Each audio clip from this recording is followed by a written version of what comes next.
"Let me take that," he said, stretching out a hand. "You take the flowers and I'll fill it for you." "I can manage, thanks." She was already holding the vase over the basin. But he said, "Look, I've got it." And he had, tightly between thumb and forefinger. "Your cigarette will get wet. Take the flowers." This was a command on which he tried to confer urgent masculine authority. The effect on Cecilia was to cause her to tighten her grip. Ted the dog loved stinky things, like dirty ponds and rubbish bins. Repulsive stuff he'd shove his snout in, sniff and snort and roll about in. When everyone else was meeting Sherlock Holmes, I was left alone. When everyone else was hitchhiking around the galaxy, I was stuck in my house. When everyone else was solving the Da Vinci Code, I was left puzzled. That's because I lost my sight.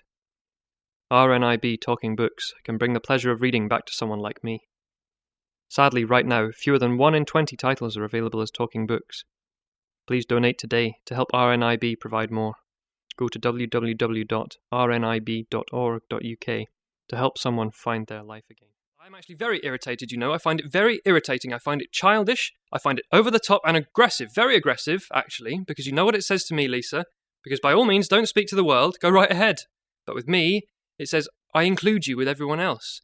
I exclude you from anything private or intimate or... Plus, I'm pretty certain I know what's behind all this, and I feel like I'm being made the scapegoat for it. So if there is a problem, instead of talking about it, Back when I was alive, towards the end of my life... By the way, I'm dead right now. I died near on 5 minutes ago. I had a fear of yawning. Got to figuring if I yawned too hard, the skin round my lips, when they open wide, would peel right back over my head and down my neck and turn me inside out.